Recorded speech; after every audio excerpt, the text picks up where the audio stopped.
The Jacksonville Jaguars are an absolute disaster, and things got even worse on Wednesday. We'll explain on today's edition of Locked On NFL. The new Locked On NFL. The madman Tyler Rowland is your double shot of NFL espresso, with the Locked On local experts on every major story.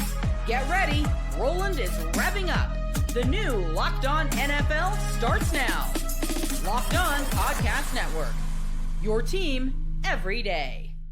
Football fans, welcome in to the Locked On NFL podcast, bringing you a double dose of the NFL's biggest stories with help from our local experts that know your favorite teams like no one else. I am your host, the madman, Tyler Rowland, joined today, as I am every Thursday, by Locked On NFL expert, the data queen, Michelle Majuk. On today's episode, we are going to break down the biggest question facing each of the four remaining teams. We'll start with the AFC, then go to the NFC. But first, we got to talk about coaching news in the NFL because the Jacksonville Jaguars are a complete disaster and things got even worse. And the New York Jets found their man in Aaron Glenn. Before we get into all of it, I do want to thank you for making Locked On NFL your first listen and for being an everydayer here with us at the Locked On Podcast Network, where it is your team every day. Today is Crossover Thursday for the teams remaining, and Crossover Thursday is always presented by PrizePicks. Download the PrizePicks app, use the code Locked On NFL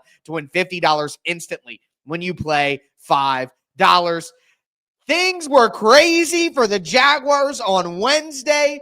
We started the day with news that Liam Coen, the offensive coordinator and the front runner for the Jacksonville Jaguars head coaching job, would be staying in Tampa Bay and did not want to go to Jacksonville because he did not want to work with their general manager, Trent Baalke. This is on the heels of rumors and reports that Ben Johnson, the new Bears coach, didn't want to go to Jacksonville because he didn't want to work with their general manager, Trent Baalke. Well, after missing out on both of those candidates, the Jaguars then fired Trent Baalke. It makes no sense whatsoever, and I throw it to the OG himself, Tony Wiggins from Locked On Jags, to give us his take on the news. Breaking news, the Jacksonville Jaguars have fired general manager Trent Baalke. I'm Tony Wiggins, the host of the Locked On Jaguars podcast. I'll read a statement via Adam Schefter from ESPN. Following several discussions with Trent Baalke this week, we both arrived at the conclusion that it is in our mutual best interest to respectfully separate effective immediately. Trent leaves us with many deepest appreciation for his effort over the past 5 years. Ethan Wall will serve as interim general manager and play an important role with others as we continue to process interviewing candidates to serve as our new head coach. I am deeply committed to building a winner in Jacksonville and look forward to introducing a new head coach who will make that happen for our players and fans alike. That is Jaguars owner Shad Khan. More on this on Locked On Jaguars. Make sure you check in. It's your team every day. Now, you may not be able to tell from Tony's muted statement there, but he was absolutely the number one Trent Baalke hater. So Tony is very happy about this move, but it's a little bit too late, don't you think, after missing out on all the top candidates? Now they're going to go with the interim GM. Like, this is an absolute disaster, right? I will say that what team was sitting in the same spot last year? And it was the Commanders, where everyone was making fun of them because they didn't get Ben Johnson. Ben Johnson stayed there. He was like, you know what? No, he was their top candidate. And he was like, you guys are a disaster of an organization. I'm going to stay with the Lions. And then they changed it around just like that. And they had to go with their plan B and Dan Quinn. And everyone was like, oh, goodness, like that. So you're bringing in like some guy who already failed before. And I mean, we're going to be talking about them later because they're in the NFC Championship. So I don't want to, poo-poo on them too much, but they do have a lot of issues, right? Because of how much they paid Trevor Lawrence last year. They need to find a coach that can help make him better, because honestly, we have not seen a great Trevor Lawrence yet in the NFL. And this past year, it was really, really bad for him. They need to bring in someone that can fix him, or at least just help him grow to be who we all thought he could be coming out of college. And I think that's what they were trying to do with a guy like Ben Johnson and a guy like Liam Coen, who are offensive guys who have showed that they can get the best out of the quarterback position. It looks like now they're probably going to have to pivot to a guy like Robert Saleh. And I think Robert Saleh is a average NFL coach. I don't think he's terrible. The Jets got worse when they lost him. So that's a feather in his cap even a little bit. But has Robert Saleh proven at any point in time that he can maximize a quarterback? So I think it just gives you some of the same problems that you already had. Yeah, do they go like to a Cliff Kingsbury instead and try to go offensive minded? Because what does it fix to bring in Robert Saleh, right? I don't know. I mean, I guess their defense has been bad, so that can fix that. But in terms of this is their biggest issue right now. It's that Trevor Lawrence contract. And if you're going to be paying a quarterback that much money, he has to be great. He has to be leading your team to wins. And that's the opposite of what Trevor Lawrence is doing. Do you want to hear the guys that had a worse passer rating than Trevor Lawrence this year? These are the only guys. Cooper Rush, Bryce Young, Will Levis, Gardner Minshew, Jameis Winston, Mac Jones, Daniel Jones, Anthony Richardson. Only Anthony Richardson had a worse completion percentage than Trevor Lawrence this year. Like, Trevor Lawrence was bad. And I don't know how you fix him with a Robert Saleh. Yeah, no, I 100% agree with you. And I think, just the process of this, Jacksonville being the last person in the room to realize that Trent Baalke was a major issue for them. Yeah. It just is, it's hard to understand. But talking about a coach that may not be able to make much of a difference, I'm not going to lie, that's how I feel about Aaron Glenn with the New York Jets. And Aaron Glenn, I think is a great candidate, but I just don't know if he's a great fit with the New York Jets and what they need. And my guy John from Locked On Jets talked about the hire. The Jets finally have their next head coach, and it's a familiar face. I'm John Lee, host of Locked On Jets, and the New York Jets have agreed to terms with Aaron Glenn to become their next head coach. Glenn was the Lions defensive coordinator this year. He led the Detroit defense through plenty of adversity. The Lions were decimated by injuries, yet Glenn kept them afloat. Aaron Glenn also has long-standing ties to the Jets organization. He was a first-round pick out of Texas A&M in 1994 and played corner for the team until 2001. He was a great corner for the Jets. He made multiple Pro Bowls, and just a few years back, he was named a member of the team's 60th anniversary team. Additionally, Glenn worked for 2 years in the organization as a scout, and I think we all know the Jets have a very unique set of circumstances. It helps to have a coach who's familiar with the dynamics. I think if any coach is going to turn it around, they need to understand the inner workings of this organization and how to function within it. For more on the Jets, tune into the Locked On Jets podcast, part of the Locked On Podcast Network, your team every day. See, I don't know if I agree with John on that. I don't know if you want somebody who is familiar with the family. You know what I mean? I think you need somebody from outside of all of that nonsense who could tell you this is nonsense and we need to do different. Somebody who's comfortable with that nonsense may be less willing to fight against the bad habits that the Jets have as an organization. Robert Saleh was a great defensive coach. He got the best out of the defense, and that wasn't enough. So how is Aaron Glenn going to be any different? I just don't understand. Yeah, I don't get how this is any different of a hire than just trying to work it out with Robert Saleh and finding, more creative offensive play callers. And that's always been this Jets issue, right? For the last few years, it's their offense. It's not the defense. And also it's like, yeah, Aaron Glenn did great work this year with what he had with all the injuries. But at the same time, it's not like Aaron Glenn really ever had this like elite, great defense. And he's never had many defensive pieces. So I don't know what to take from this. I don't think it's a great landing spot for Aaron Glenn. I don't think it's a great hire by the Jets. And I think we're just going to see, another Jets head coach in a few years after, they just keep cycling through them. This does not inspire me at all, this hire.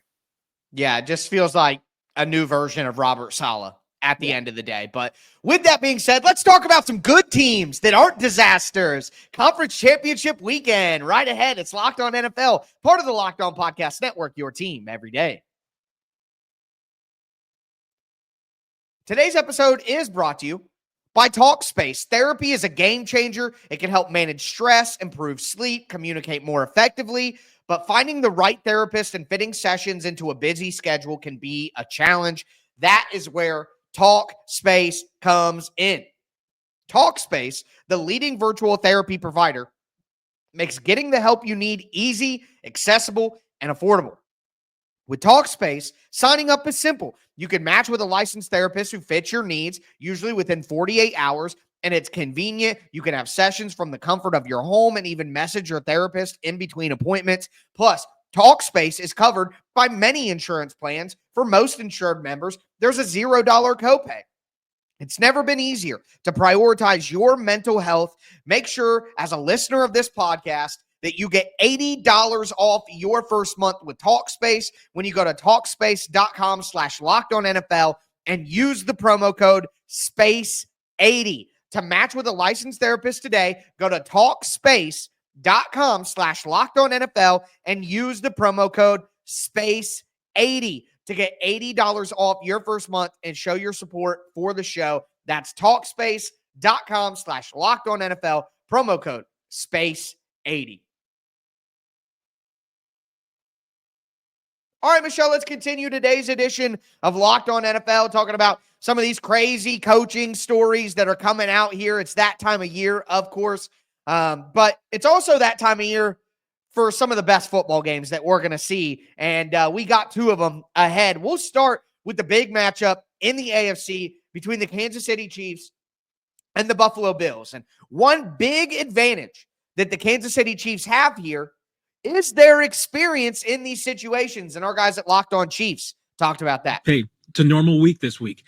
That's the way it is. And it just struck me, watching the Bills celebrate their divisional win. I just felt like it was a bigger deal to them. Mm-hmm. And maybe it should be, because, not everybody thought that the Bills were going to be here this year. They had a little bit more turnover than usual. They had some cap problems that they had to fix in the offseason. They lost some guys. They're getting older in a couple of places. Still have Josh Allen, and they've still got some talent around him, so there's no problem there. But so maybe it is a bigger deal for them. And it's just, to me, it's, hey, for whom is the stage going to be too large this weekend? It's not going to be too big for the Chiefs. It won't be, I don't think, too big for Josh Allen, but are there going to be some of his teammates for whom, hey, this is their first time here, and maybe it's going to be too big of a deal? All the nonsense that goes on this week. It's not as bad as Super Bowl week, but let's face it, there's a lot of nonsense that goes on during AFC Championship week because everything's a bigger deal. I think the experience thing is nonsense. I think there's a lot of people on the Chiefs that have never been here either, and I don't think that that's going to play a factor here. I just simply don't. Why are we acting like Josh Allen and the Bills aren't in the playoffs every year? I mean, and they've already been to an AFC championship. Josh Allen has. I mean, Patrick Mahomes and him have already faced off 3 times in the playoffs. I really think the Chiefs fan base and their media are just so bored. Because what is there to talk about? Well, yeah, we're here again. I think they're trying to come up with narratives. Like, the experience. Like, what? That's not even a thing. You're going to, if the Bills lose, it's not going to be because of experience. I'm sorry. I thought you were going to ask me they had one big thing going in their favor. The refs. That's what I thought you were going to say. Oh, God, we're doing that. All right, you tell us. I mean, I think that's the one way the Bills lose this game is if they have to also go up against the refs. If it's a close game and it's 3rd down and the Bills are trying to get Mahomes off the field, if they don't convert that 3rd down, the flag's coming out. Someone held. Someone did something. Someone sneezed. Someone looked at Patrick Mahomes. That flag is coming out. So that's going to be the hardest part of this game. And I'm sorry I'm saying it, but the stats back it up. No team gets more penalties in their favor in the playoffs since 2021 than the Chiefs, and it's not even close. Here's what I would say. So I'm a Lakers fan in the NBA, and every year for the last few years, the Lakers have led the NBA in free throw attempts. And people use it to say, the NBA cheats to help the Lakers. They always shoot the most free throws. But also you have LeBron James and Anthony Davis who attack the rim and draw more free throws than other people. So I feel like I don't buy the conspiracy theory that the refs are helping the Chiefs. I know that the stats are there, but like with the Lakers, it's like pointing to the free throw attempts and saying, see, the NBA helps them. But really, it's a play style situation. And I think Patrick Mahomes' playmaking creates a lot of those penalties because it's, backyard football style things breaking down, and they have good players who other teams have to hold and have to stop and blah, blah, blah. So I don't know where I am on that. They're also facing good teams, right? I just want to say these 3. The Chiefs have got 7 roughing the passer penalties on them in the playoffs since 2021. One on the Chiefs. So 7-1. 4 unnecessary roughness calls the Chiefs have gotten. Only 1 on them. 11 DPIs called for them. Only 2 on them. It's just massive. Anyways, we don't have to keep getting into the rest. We know they favor them. It's fine. I do want to talk more about this matchup with Mahomes and Allen, because this should be a really exciting one, right? They're going to put up points. They do every time these two teams play together, especially in the playoffs. And no quarterback has ever beat another quarterback 4 times in the playoffs. So Mahomes can do this for the first time against Josh Allen. It'll be interesting. I do think it's going to be a super close game at the end of the day. That will be domination. But one thing that, the Chiefs may have this experience from the past, but the Bills have an experience that they can draw off of, and it's beating the Chiefs earlier this year. And my guy Joe Marino from Locked On Bills talked about how they slowed down Mahomes. So you look back at that win, the Bills beat them 30-21. And the things that I recollect from that game defensively were the 5-man pressures that the Bills were able to deploy against the Kansas City Chiefs. I thought the Bills' defensive line was very good in that game, and their pressure schemes were very good. And the 5-man pressures worked a ton, where not only do you get a cage rush element, but you get a spy element, and you get kind of an aggressive plan to get after Mahomes, but keep him in the pocket. And I thought the Bills did a very good job of mitigating the off-script creativity that comes with Patrick Mahomes. The Bills played a lot of man coverage, 30% man coverage, and maybe that's where things get a little bit more tricky in this game, with them now having Hollywood Brown as part of the mix. Certainly adds an explosive element to their offense. I have said throughout this process, throughout the playoffs, last week with the Houston game, the thing that's going to kill the Kansas City Chiefs is going to be their offensive line. The interior is obviously great, but throwing Joe Thuney out at left tackle, are they going to change that up again? What are they going to do? That offensive line, especially on the edges, has been vulnerable all year long. So if Buffalo can duplicate that success with the 5-man rushes and take advantage and win that battle up front, that gives them a huge, huge step towards knocking off Kansas City for the first time in this kind of matchup. Yeah, it's so hard, right? Because we've seen them win against the Chiefs in the regular season and then lose in the playoffs. So it pretty much happens every year, right? And I do think the Bills are very much a different team at home than versus on the road. And that game earlier in the year was played at home. This one will be on the road. Allen has yet to win a road playoff game. There's a lot of things going against. This is going to be a really hard game for the Bills. I do think the Bills overall are the better team right now. But, I mean, Travis Kelce just comes out like no other in the playoffs. Mm-hmm. Hopefully the Bills will actually consider covering him, unlike the Texans did last week. But I'm rooting for the Bills like no other. I think like everyone in the country is, besides people who live, in the Missouri area. But I think at the end of the day, we're going to see the Chiefs in the Super Bowl for the millionth year in a row. Good. I was going to ask you your prediction for this game. I've gotten everybody's prediction this week. I got to tell you this, Michelle. Let me go extra petty for a moment. I don't care. I don't want the Buffalo Bills to win. I don't have anything to do with Kansas City. I'm from Ohio. I like the Titans. I have no ties to the Chiefs at all. But I want the Chiefs to win their 3rd title in a row for a couple of reasons. Number one, I want to see a three-peat. I want to be able to say to my little grandkids, I saw Patrick Mahomes get the first three-peat. And more importantly, this is where the petty kicks in. I don't want the Bills fans to get that satisfaction. If it's not going to be the Titans, then let the Chiefs win every single year until it's the Titans. I don't want the Chiefs to get the satisfaction. I don't want Eagles fans to get the satisfaction before me. I don't want the Commanders fans to get that satisfaction. It's 100% petty, and I 100% don't care. Screw everybody else. The Chiefs have won. Let them keep winning. If it ain't the Titans, it ain't none of you bums either. We're staying in this hole of poverty together. The Chiefs have just been so boring to watch recently. I think that's the thing, too. It's not like when it was with Tyreek Hill and a younger Travis Kelce and Mahomes was throwing deep. Like, it was way more fun to watch them win games. And obviously, the more you win, the more people start to hate you. Totally. But if they were still such a fun offense and watching Mahomes is still so fun, it's just really boring now. Like, they're a boring offense.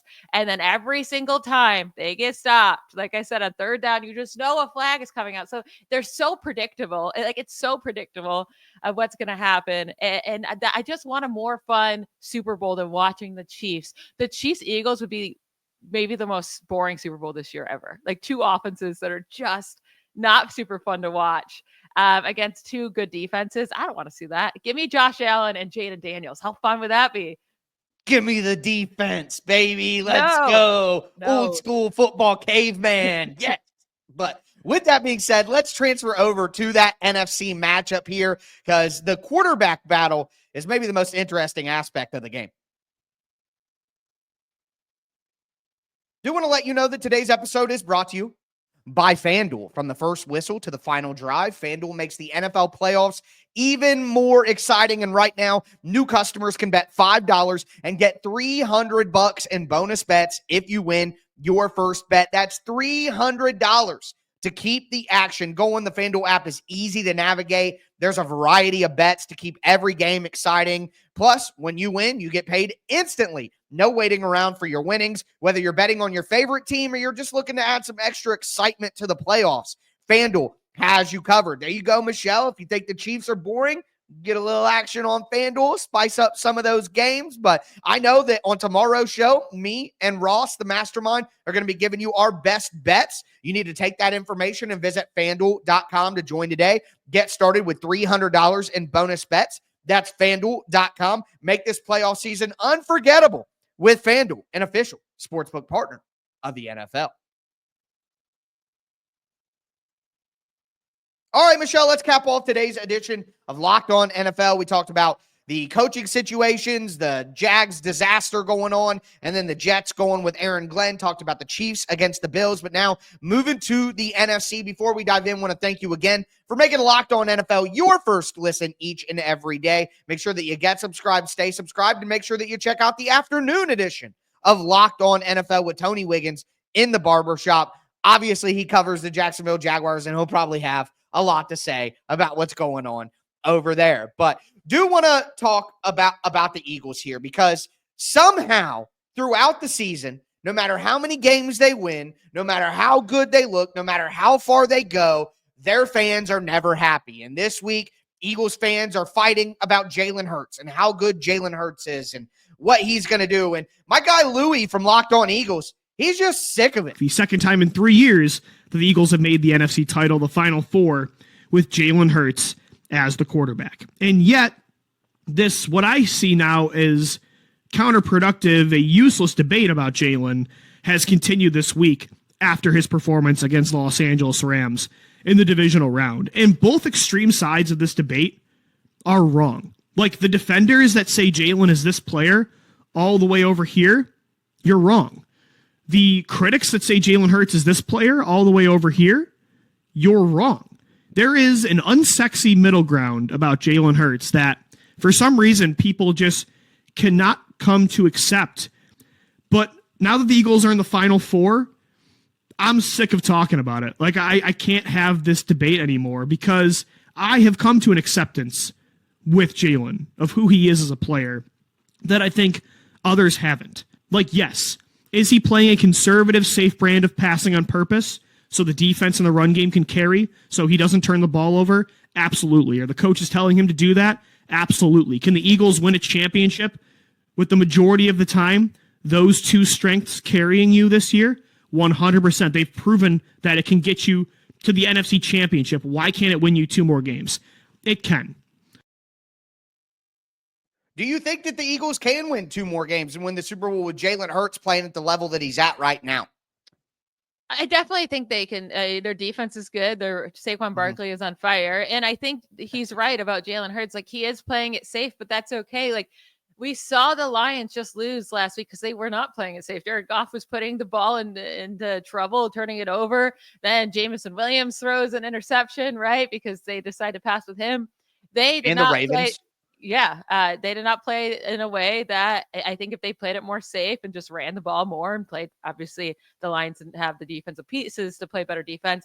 I do think, they beat the Commanders. So if that's their game plan, I don't think the Eagles should be upset about that. Like, run it like crazy with Saquon. He's been a Commanders killer.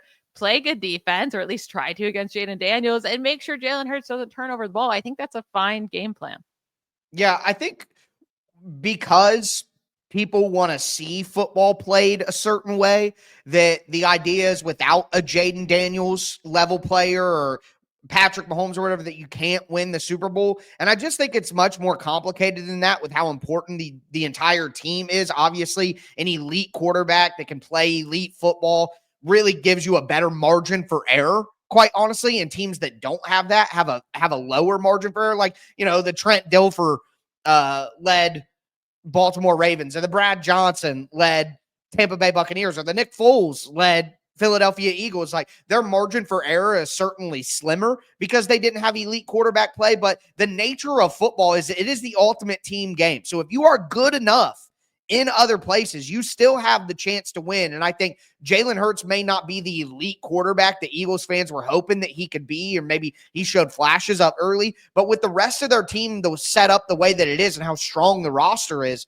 I think they absolutely can win, especially in this year's version of the NFL, where we've seen defense in the run game be more important than it's been in the last few years and be more predictive of success than it has been in the last few years. So I'm with you. I'm with Louie. I think that they have a good enough team to win, but make no mistake about it, Jalen Hurts is not playing at the level of like a Jayden Daniels right now. He's simply not.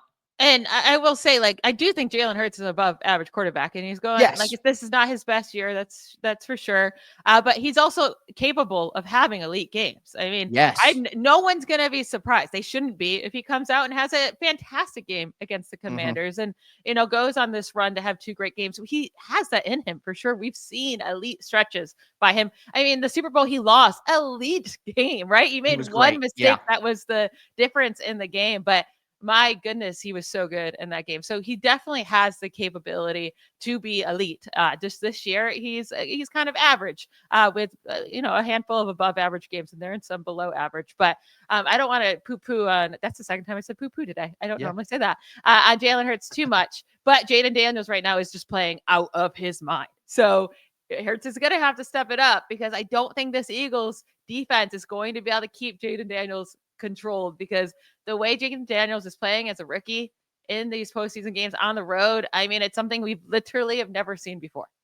And the last time that they played, the defense wasn't able to hold Jayden Daniels down. And my guy David Harrison from Locked On Commanders talked about that. Jayden Daniels loves pressure. And you might be scratching your head and say, David, we already knew that. And we did already know that. This is my little excuse way to really kind of drive the point home. Against the Detroit Lions, Jayden Daniels, 12 for 16 against the blitz, 191 yards and a touchdown. Again, next-gen stats coming through for us. Second most passing yards against the blitz by a rookie in a game since 2016 as regular and postseason. The Lions blitz Daniels 1% of the time, the second highest blitz rate he has faced all year long.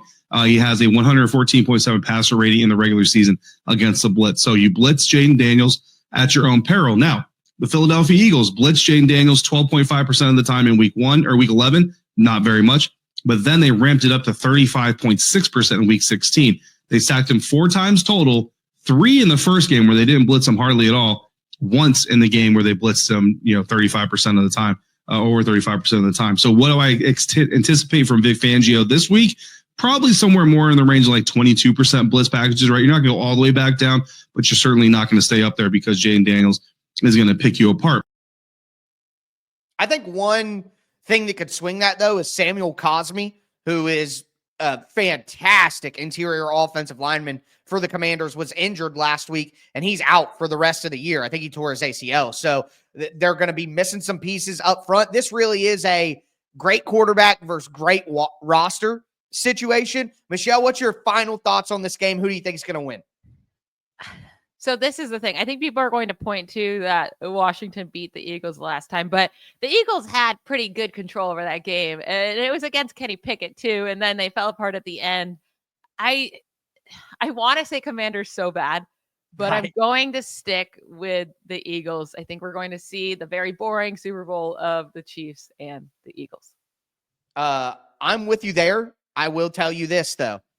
Luke Braun on yesterday's show pick the Bills. He's the only person this week to pick the Bills. So we have a classic situation here where Buffalo Bills fans are going to be like, everybody picked against us, blah, blah, blah. And you know what? On this show, at least, they would be right. But with that being said, that is going to do it for us today, today's edition of Locked On NFL. Again, you're not going to want to miss the afternoon edition with Tony Wiggins talking about his Jacksonville Jaguars and probably throwing some shots at my Tennessee Titans as well. I can already see him chirping online. Shout out to Tony. But make sure that you get subscribed, stay subscribed to Locked On NFL, part of the Locked On Podcast Network, your team every day. For me, your host, the Madman, my co-host, the Data Queen, Michelle Majuk, as we tell you every single episode. Stay safe out there. Bye, y'all.